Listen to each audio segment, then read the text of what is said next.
everybody. Before we get started, a word from our friends at Virginia Theological Seminary. Clarify your focus, sharpen your skills, intensify your ministry with a Doctor of Ministry from VTS. As the largest Episcopal seminary in the United States, VTS offers an unparalleled, flexible DMin program that will introduce you to the latest in congregational development and educational research. You can check them out at vts.edu or on Facebook.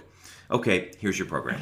Hi, everybody. I'm Chris Yaw. Welcome to ChurchNext. As you know, it's a place where people who are interested in building healthy congregations come to learn from experienced mentors.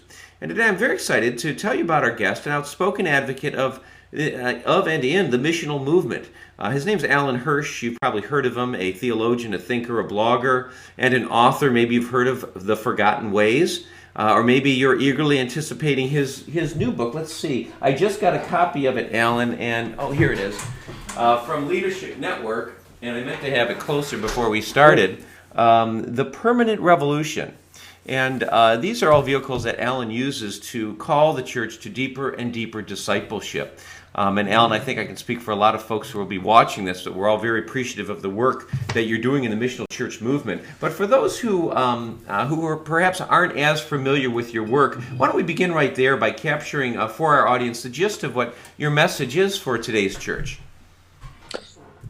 Well, I guess as part of the broader missional church movement, which started sometime in the 20th century, I think myself as a keen advocate of those ideas. And so I see myself as someone who helps the church apply that idea on the ground a bit more than perhaps, merely in the theological circles. I think you've interviewed Darrell Good, who's one of my great friends, and I love him to bits. He's a wonderful man, great thinker. So I'm influenced by him and Newbegin and Bosch and those guys. But for me, it's more about an advocate of the movemental style of mission, so that helping the church rediscover something of the phenomenology of movement, what it means to be what I call apostolic movement. So recovering some of that kind of dynamic people ethos that you find in the New Testament church, but also in other movements like the Chinese church is the other one I use in Forgotten Ways, but you could easily pick this of early Methodism and the Celtic phenomenon, back in the early 700s or whatever. So I'm very much for the kind of movemental approach to mission. Yeah, and that's a new term for some people, the movemental style. Could you tease that out for us a bit? Well, yeah. So for instance, like in Forgotten Ways, for me, I've always been a student of movements. I feel that somewhere in the nature of movements, people movements, that there's something closer to what the Bible means by ecclesiology.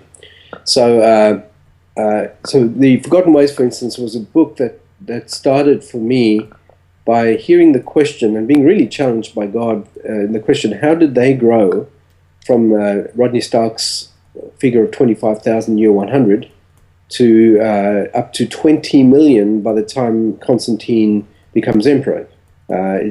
Some say more, some say less, but let's assume around 20 million. How did they do that? And to factor into that answer, you have to realize they didn't have buildings as we know them. They certainly did have buildings, but they had houses that were gutted, or they just met on riverbanks or wherever they could, really, catacombs. They were illegal as a religion. They didn't have the Bible even put together. They didn't have the kind of a professional clergy class. They didn't have seeker-sensitive. They didn't have youth groups. They didn't have publishing houses. They had none of the things we ordinarily assume we need to get the church growing and healthy. And yet they were the most dynamic movement in history, and of course studying, of course, China is the same phenomenon is at work. So much of my life, Chris, has been to try and unlock the nature of ecclesiology as movement, because I think that's the word I put onto it. Apostolic movement is just, I call that phenomenon that you see in those dynamic expressions of church apostolic movement. So whatever it means to be that, I believe that is our truest and our sweetest expression of what it means to be the church. Mm-hmm. So that I use as a counterpoint to our various points that we have in history and currently in the church.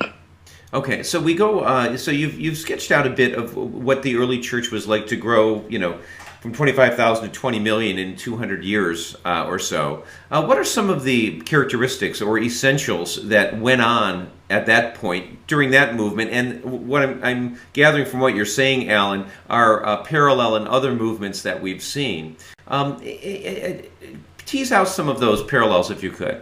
Okay, so for me, the attempt was to try and find a dynamic system.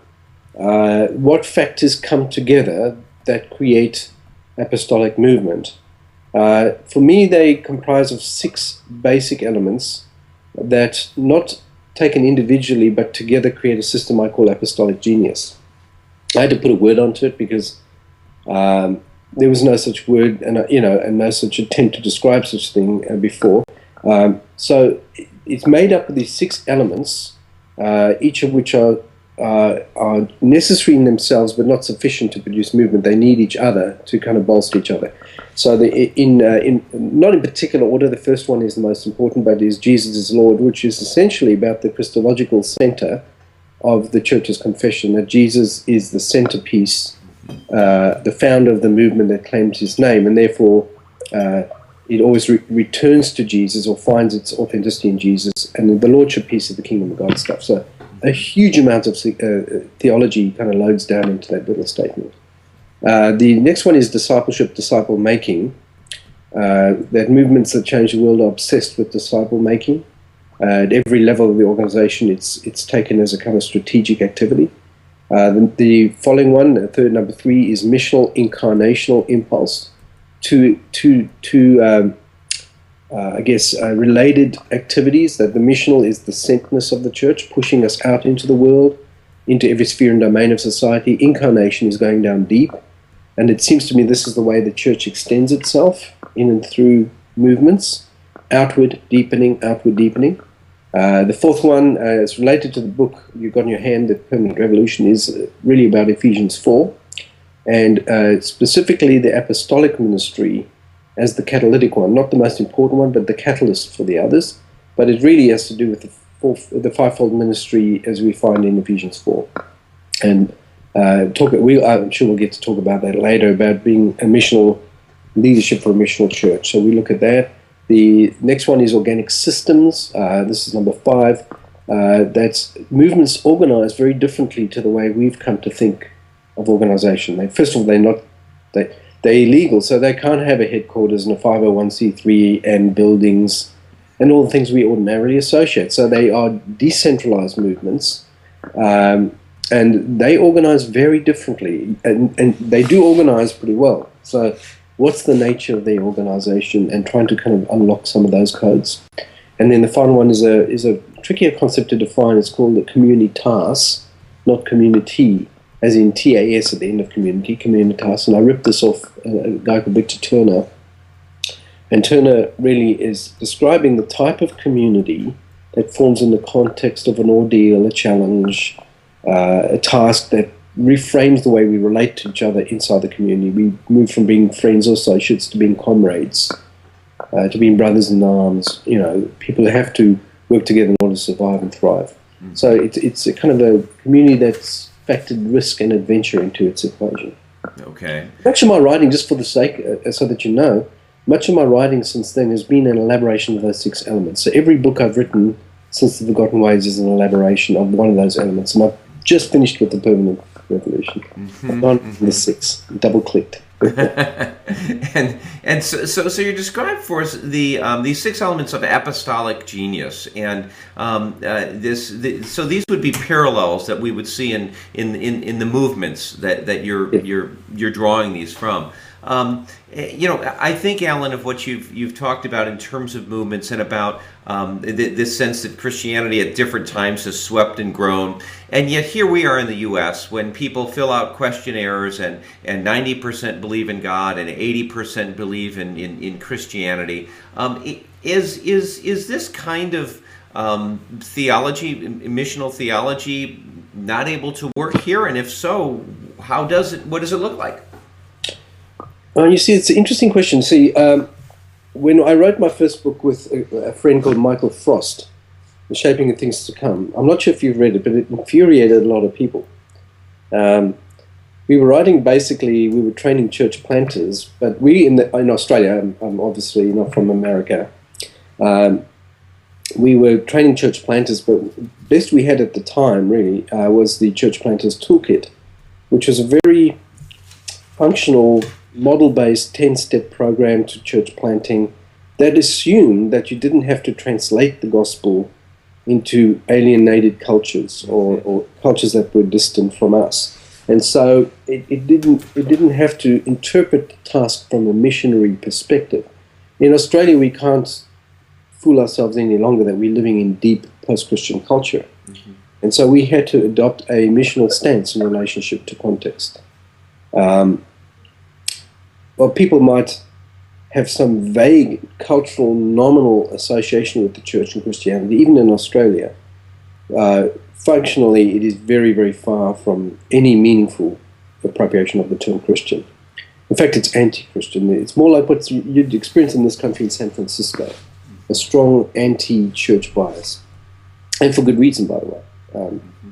The church hasn't exactly been that well behaved, actually anywhere in the Western world. So, well, although you might draw some comparison. I mean, in Australia and in England and much of Europe, you had the state church understanding.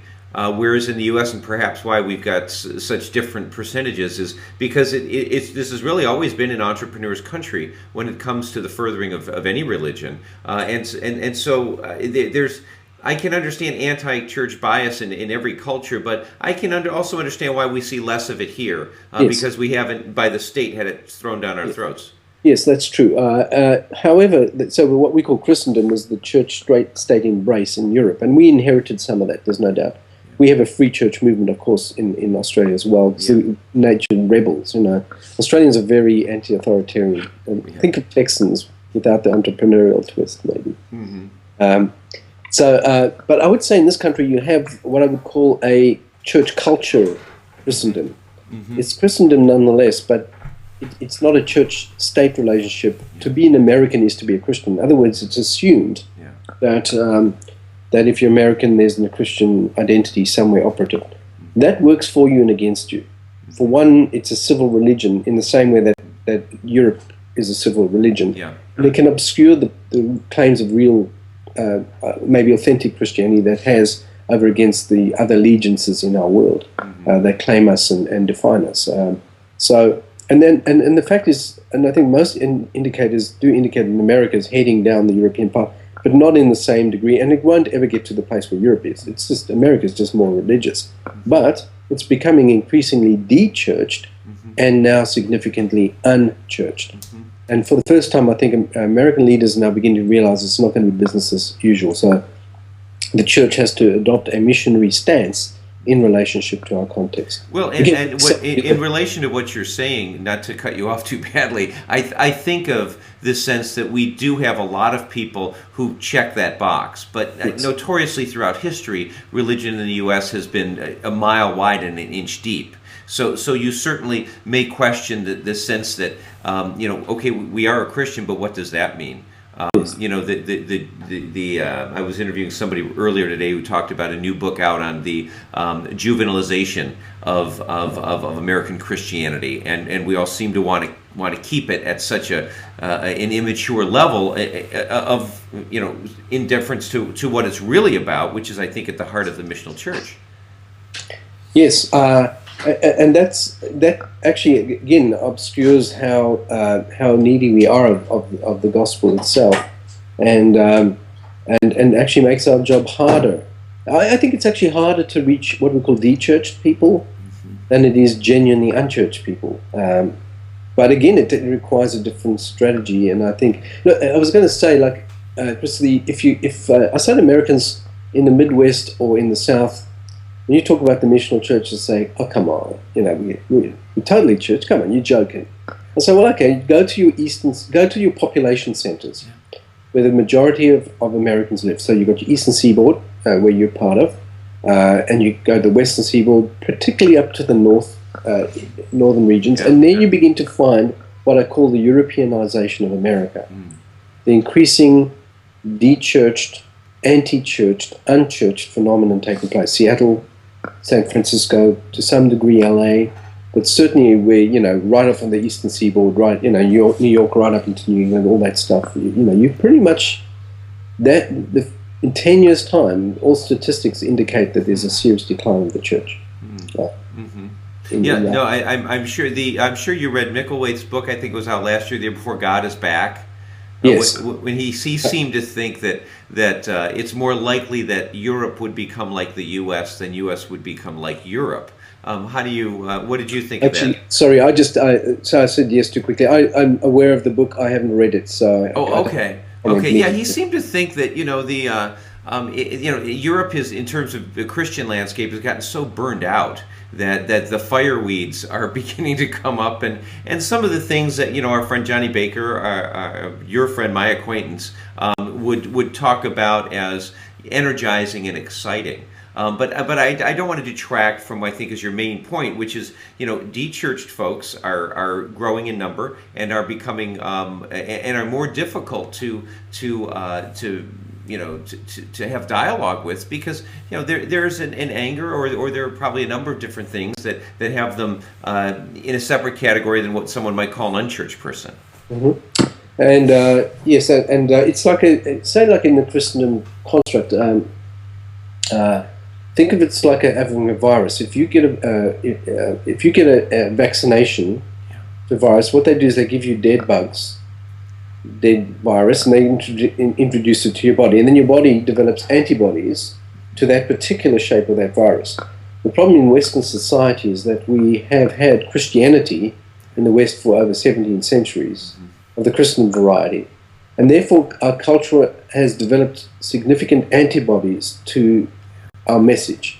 And if you think, and Europe is a good case in point, if you think you're going to reach Western Europe with a kind of Christendom model, they say, forget it, baby. I mean, like, we had you guys for 17 centuries. You were control freaks, nasty, and the history bears that out. Mm-hmm. Why do you think we're going to take you back? Yeah. And there's no way they're going back to a church phenomenon. I don't care what anyone says. Anyone who goes to Europe, that's not true. Yeah. That spirituality might be open, but it's certainly not what we would call Christian spirituality, and if anything, it's you have to work a lot hard in Europe if you can get beyond the barrier of the church-state phenomenon. Mm-hmm, mm-hmm. And so you're dedicating really much of your adult life, Alan, to this idea of a missional way of approaching Christianity, and of there being the bright spots of renewal rooted in that. And what take us a little bit deeper into that, and what excites you about the direction of the missional movement? Well, for the one piece, I think what mission does, and the missional movement or the missional church idea, I would say that in that idea and the nest of ideas and paradigms that associate with it lies nothing less than the future of the viability of Western Christianity in the West. And why I say that is because it gives us the possibility of rediscovering ourselves and readapting ourselves to a different environment. Mission demands that you engage your context, and that the context can determine to some degree, to a large degree, how you express the forms of Christianity, the forms of the church. The forms there's nothing sacrosanct about the forms that we get so attached to. There's nothing sacrosanct about Anglican forms or Presbyterian forms. They are formulated in a certain time and place in order for the people of God to kind of somehow recognize some legitimate organization. But there's nothing sacrosanct about them, in my opinion. I believe that what missional church does is to factor missiology back into the equation of ecclesiology. Now, what I mean by that is, if I said it very practically, I would say if we took a missional approach, you go into a context and you ask, only once you're in that context, two fundamental questions. What is the gospel? What is good news for this people group? What's going to sound like, yeah, that's good news, right? That means that you've got to listen to them. What are the existential issues that they're dealing with? And respond to them from somewhere within the resources of the gospel. Mm-hmm. And then the second piece is to ask the question, what is church for this people group? Not presuming you know the answer until you get there. Mm-hmm. In other words, you might observe how they gather, where they gather, what's the energy, what's the structure, what's the dynamics, who the gatekeepers, all that stuff about human groups, and infer the church into that. And I would argue that's exactly what the apostles are doing in the New Testament, and what our best expression has done when we've created new forms. In other words, you're letting missiology determine ecclesiology. For the most part, in the last 17th century, the Christendom construct evicted missiology out of the equation. So I've read Calvin's Institutes cover to cover. He says nothing at all about mission and how it influences the way we think about ourselves. And yet I think the great discovery that Bosch, Barth, and all those guys did is help us rediscover God as the missionary God. In other words, mission is not a subset of ecclesiology. It's a subset of theology proper. It's a part of the doctrine of God, not the doctrine of the church. Mm-hmm. It's not so much the church has a mission, but the mission has a church. And I think that changes the equation. Yeah. It's significant, actually. It's a fundamental paradigm shift. It certainly is, Alan. And, as a pastor of a local congregation, and many of the folks who watch or listen to us now in the same situation, Christian leaders in their own congregations who've been around for quite a while, this work of renewal then becomes both exciting and daunting. Yes. And what are some of the things that excite you about the renewal of churches as you see them embrace this missional idea? Well, one of the most exciting things I'm doing at the moment, one I would never have guessed 5 years maybe ago. Yeah.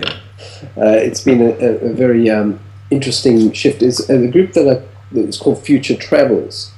And Future Travelers is a group of now 30 megachurches. We've been very deliberate about choosing people with the best expression. They're all large churches, some of them huge churches, 15, 17,000 member churches. One down the road from New Kensington.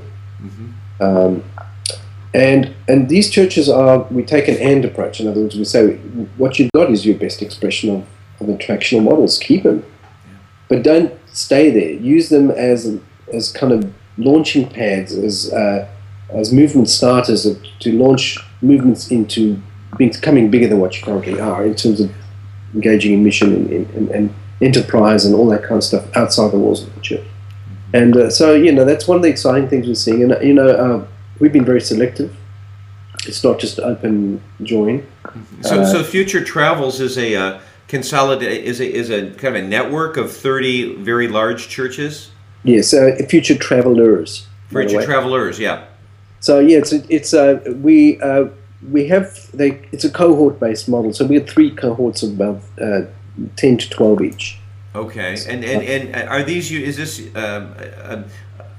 Do these cohorts kind of meet via Skype, or they get together, or get together? We do 3 times a year. Get together in different places so they can see different models, and we read together and we discuss, and we have a kind of 1.5 day learning event, and we try and provide options for coaching, all that stuff along the way.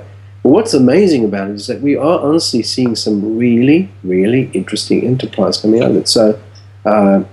So using our strengths is to launch into the unknown, and then explore what it means to innovate and to be entrepreneurial in the way we do church outside of our normal formula. Mm-hmm. So it's kind of opening up R&D and reframing the way we see church. Ecclesia is a bigger idea. It's not a narrow one. It's a bigger concept of what we believe the church is. And do you see, Alan? Do you see the church as it evolves in North America to go towards bigger and bigger congregations? I think they're always going to be part of the deal, but again, in at least in this kind of approach, we'd say they are platforms from which you can actually launch much larger kind of movements if you reconceive the way we think about church.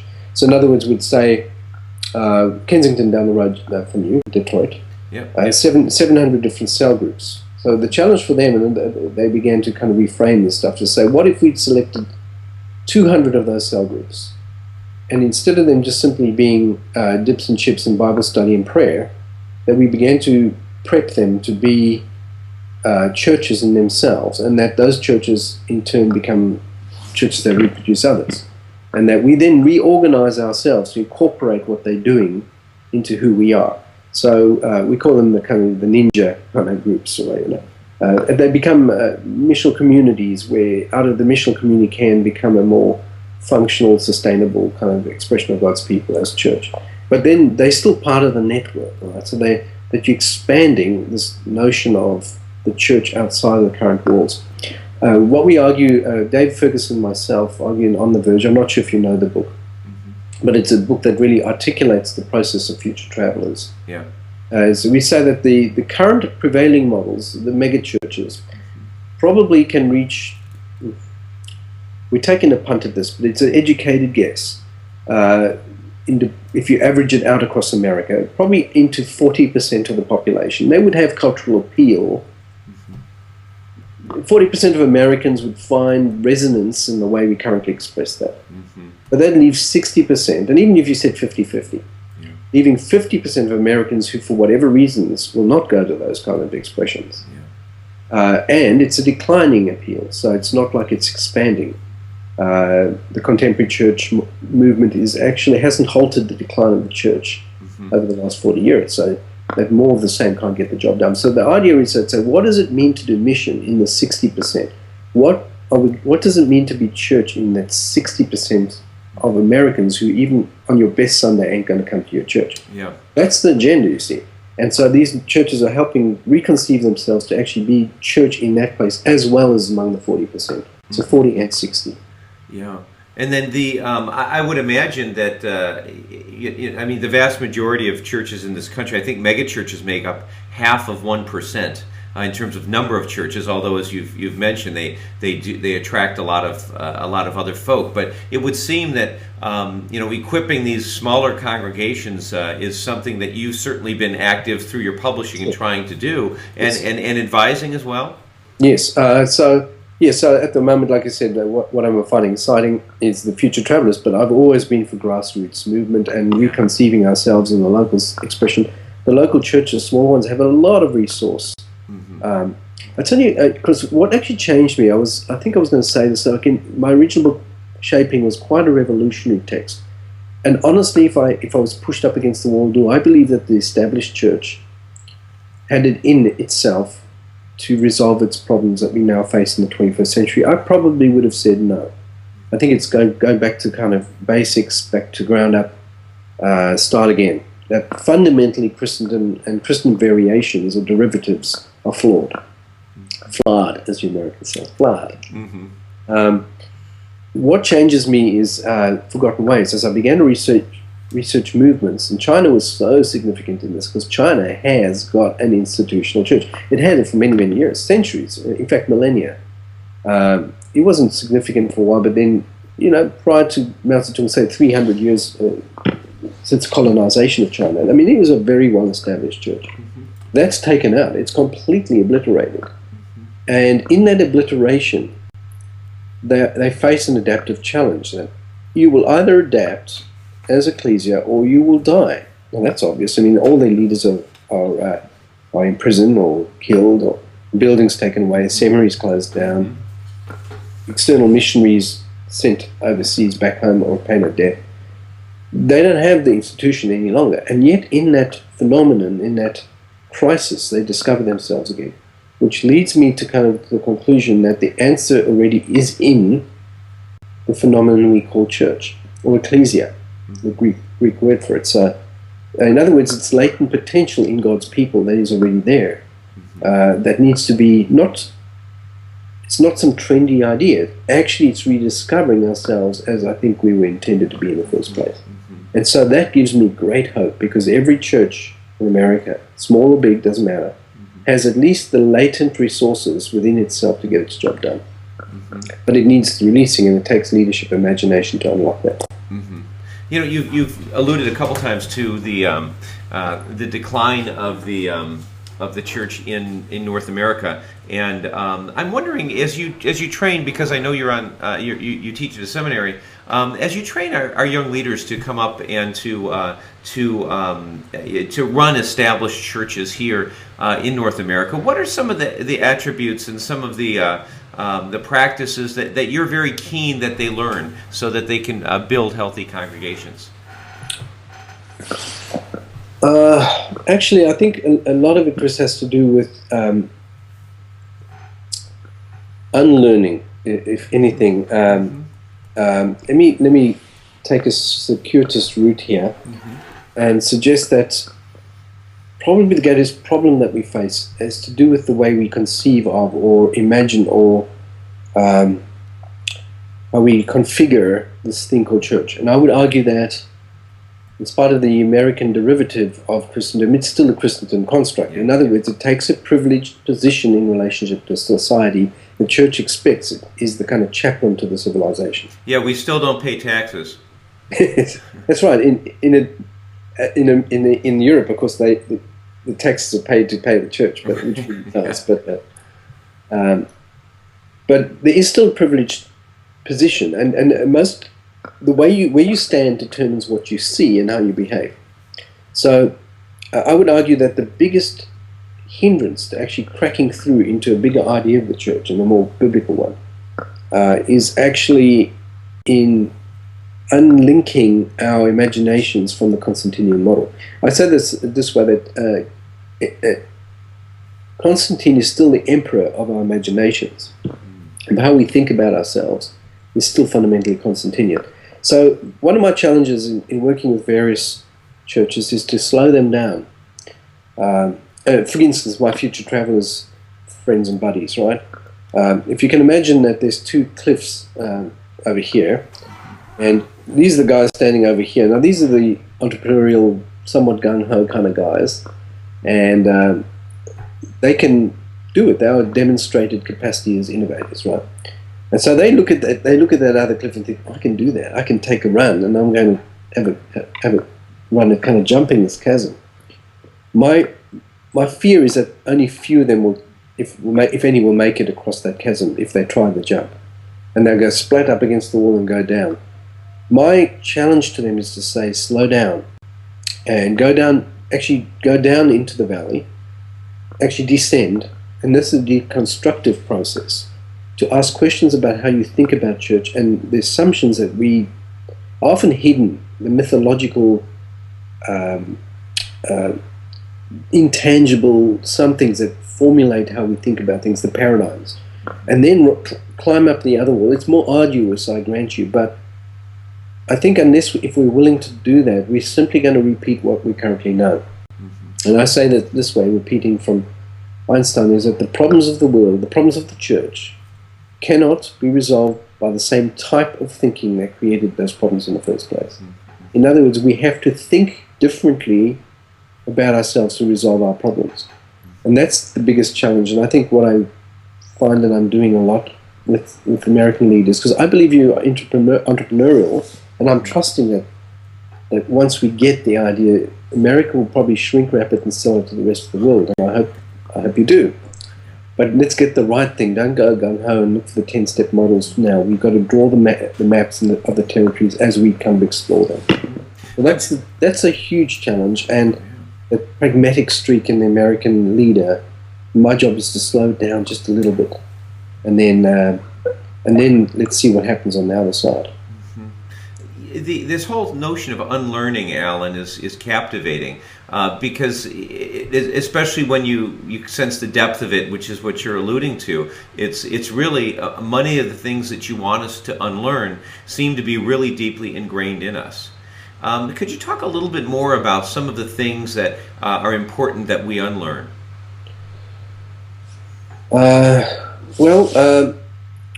Let me give you some examples.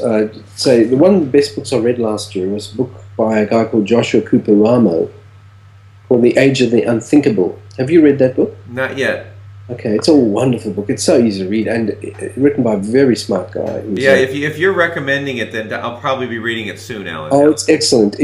And what it is, it's about statecraft and global affairs. It's not a book about the church, but you could easily read the church's issues into it, because what he says that we're entering into what he calls a revolutionary age. In other words, if you look around in our world today, how does it feel so unstable? I mean, we look at the whole global economic situation and we think there's no easy solution here. This thing is set to tilt. We don't know which way it's going to go. And to be honest, I think this is going to be part of our fundamental reality for a while.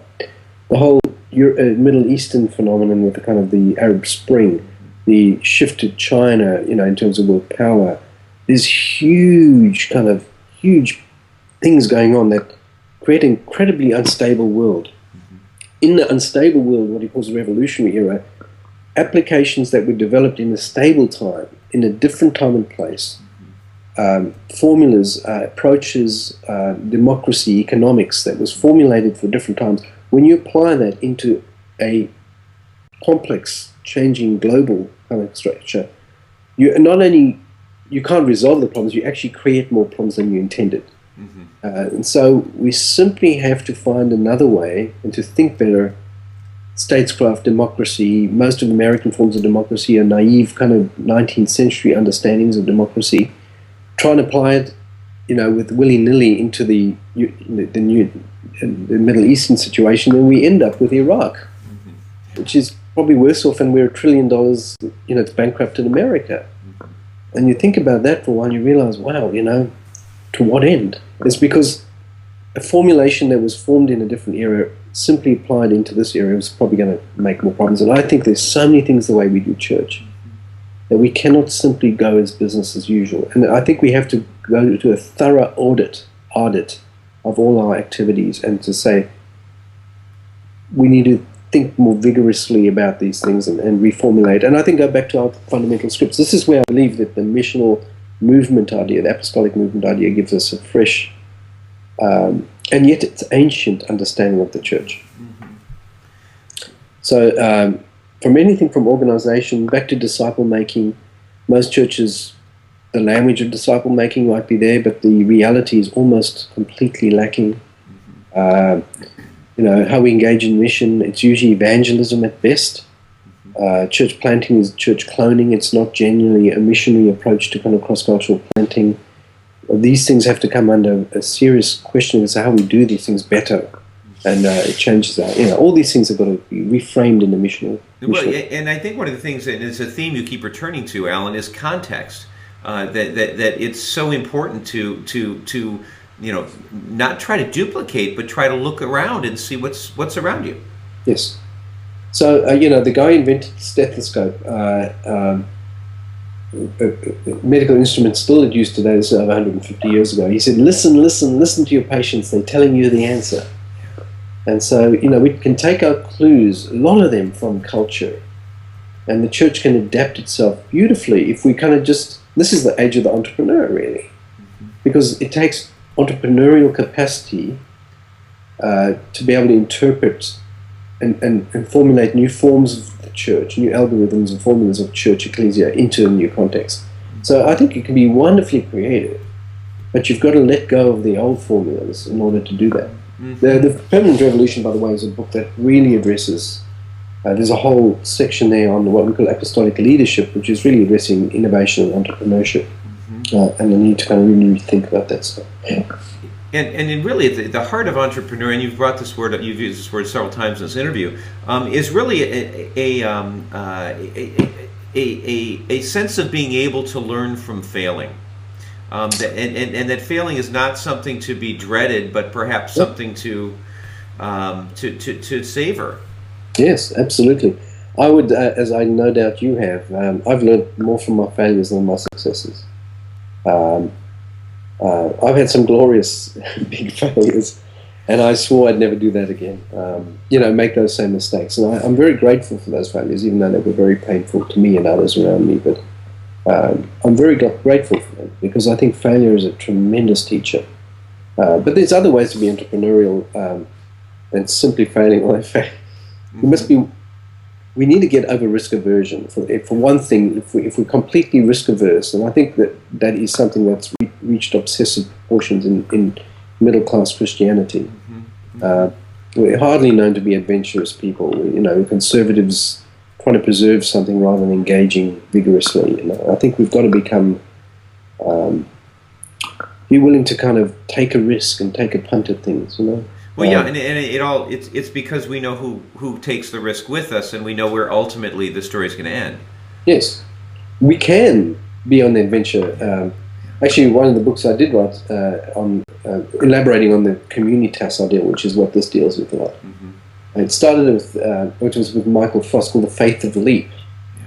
And really it's elaborating how adventure and risk changes the equation of leadership, discipleship, church, even some aspects of how we conceive of theology. Mm-hmm. Just about everything, in light of the fact that we're on this grand adventure, open-ended. We get to play, what God is doing in the world, and we participate with Him.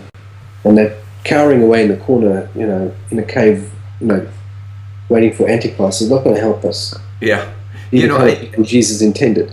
And I want to get to, because this is kind of going around the edges of what I think I always have sensed is at the heart of your work, Alan, the missional movement, which is a deep sense of spirituality, which is a really deep understanding and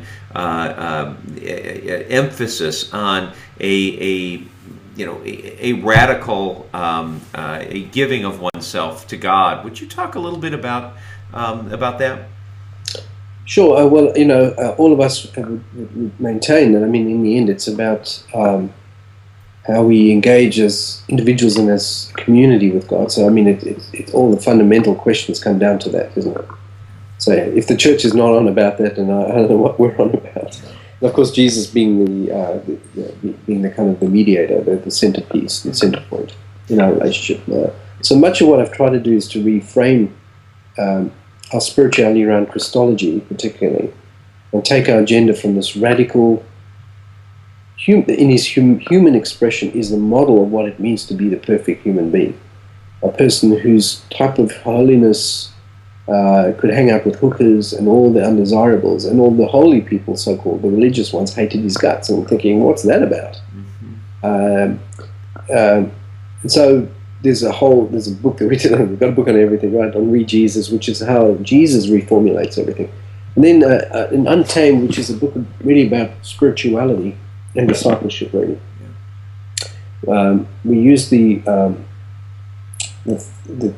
kind of the notion of idolatry, that idols are that which intrudes into the God relationship and detract from our loyalty and our love of God.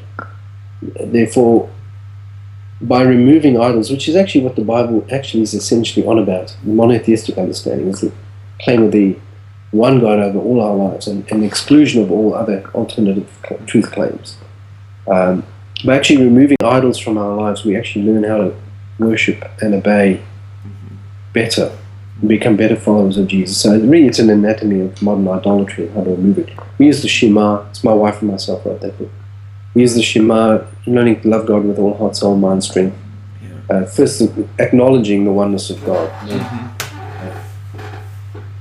Worshipping God with all heart, soul, and strength, and loving, as Jesus would say, the greatest commandments are these, loving our neighbors as ourselves. So Jesus says there's no greater commandments than these. In other words, I would say that's the epicenter of biblical spirituality. And so really it's about kingdom of God, monotheism, the claim of the one God over all of life, and responding to him in every aspect of life.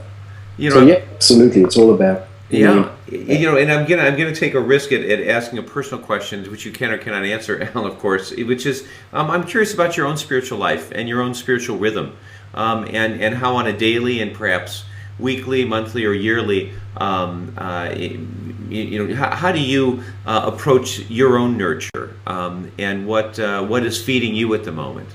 Yes, well, it's always a struggle, isn't it? I can't say. I wish I could say I have this amazing prayer life.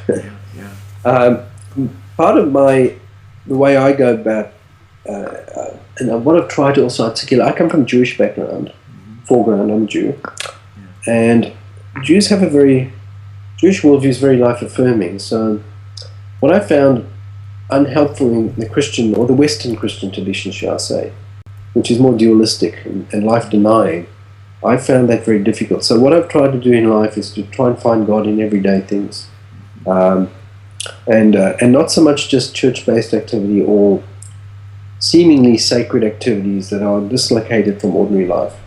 The rabbis say, one day we will stand before God and be judged for all the things He gave us to enjoy, but we did not. Judgment takes place in the fact that God gave me pleasure, and that the failure to enjoy what God has given me is also an act of disobedience. So I want to learn what it means to worship God through pleasure, through doing ordinary things with holy intent, by bringing direction to everything I do, and then of course to enjoy, I'm not good at it, but I try the contemplative prayer. I try and do it. I use the centering prayer method, which I've found very useful when I discipline myself enough to do. All you need is 20 minutes a day of centering down prayer. So I try and do all those things, and God accepts me. I'm in the Lord. One is accepted in Jesus. And one of the beautiful things about, I think, the age we're in, Alan, is the fact that we can really learn from so many different traditions and co-opt and incorporate what has nurtured and fed the breadth of the church. It's exciting to me. Yeah, I think so, and recognizing that so much of my wife's actually, for instance, she's writing a book at the moment on sexuality and spirituality, or at least that's one of the aspects of it. And so much of what we normally associate with taboo, actually some of our best thinkers have really given us great guidance here. Lewis, again, all our vices and virtues gone wrong. We're just looking for love in the wrong places, so to speak. So that actually looking at things again is not simply being sinful, but actually a sin as an attempt to actually find ecstasy or transcendence through false. It's really an idolatrous action. Mm-hmm. But actually, the actual act itself indicates that we're still searching for something beyond.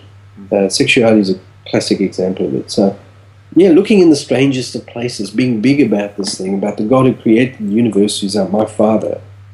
He's not about this narrow confines of holiness. Holiness exudes. Look at Jesus. It exudes out of him into the world. It's redemptive. It buys people back. It cleans them up. It's not some sort of abstracting from the world. Mm-hmm. It's a redemptive activity. Holiness is not what you don't do. It's what you do in the name of God. Mm-hmm. That is the more positive, redeeming holiness. So all these, again, this is part of the whole reframing in missional kind of thinking. Sure. Well, Alan, we're kind of drawing towards the end of our time, and I always like to leave a time at the end to perhaps you came to the interview wanting to talk about something that I didn't bring up. Perhaps there's something you wanted to articulate a little bit more, or in this audience of pastors and church leaders, perhaps there's something that you want to leave us as a parting word from you. Well, other than repeat the willingness to maybe for people to rethink. Be willing to kind of be playful in your mind with ideas to get. Let me say this: that Max Dupree said, and I think he's right, that the first task of a leader is to define reality. That is, we define how others within the organization or church see themselves in relationship to the church. We define how people think about themselves within the confines and the parameters of that organization.